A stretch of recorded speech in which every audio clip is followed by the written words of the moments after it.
सांगोला तालुक्यात गेल्या काही दिवसांपासून सुरू असलेल्या मुसळधार पावसामुळे कडलास, जवळास, सोनन, वाटंबरे, अकोला आदी गावांमध्ये शेती पिकांचे मोठ्या प्रमाणावर नुकसान झाले आहे.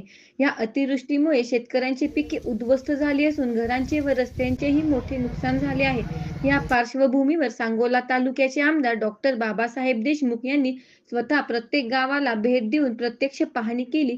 तर आमदार देशमुख यांनी बाधित शेतकऱ्यांची वेदना समजून घेत तात्काळ पंचनामे करून नुकसानग्रस्त शेतकऱ्यांना हेक्टरी 1,00,000 रुपयाची मदत जाहीर करावी अशी मागणी केली.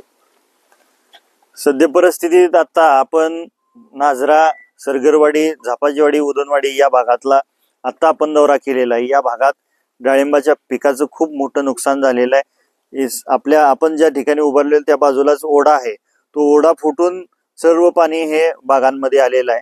तर आमची शासनाला मागणी आहे इथल्या शेतकऱ्यांच्या वतीनं, या मतदारसंघातल्या तमाम शेतकऱ्यांच्या वतीनं, की बागायतीला हेक्टरी 1,00,000ची मदत तात्काळ शासनाने द्यावी आणि ज्या फळबागा आहेत त्याला 2,00,000ची हेक्टरी मदत मिळावी. त्याचबरोबर जी घरांची पडझड झालेली आहे, घरामध्ये पाणी शिरलेलं आहे, त्या ती परिस्थिती बघून पंचनामे करून तात्काळ शासनाने मदत द्यावी ही आमची मागणी आहे. आज या भागामध्ये जवळजवळ कोळा मंडल असेल, नाझरा मंडल असेल, सोनन मंडल असेल, शिवना मंडल असेल, जवळा मंडल असेल, या सर्व भागाचा आता आम्ही तहसीलदार साहेबांना सोबत घेऊन दौरा केलेला आहे. खूप मोठी नुकसान या शेतकऱ्यांचं आणि काही कडलास आणि राजुरी सारख्या गावांमध्ये 25-30 घरांचं नुकसान झालेलं आहे.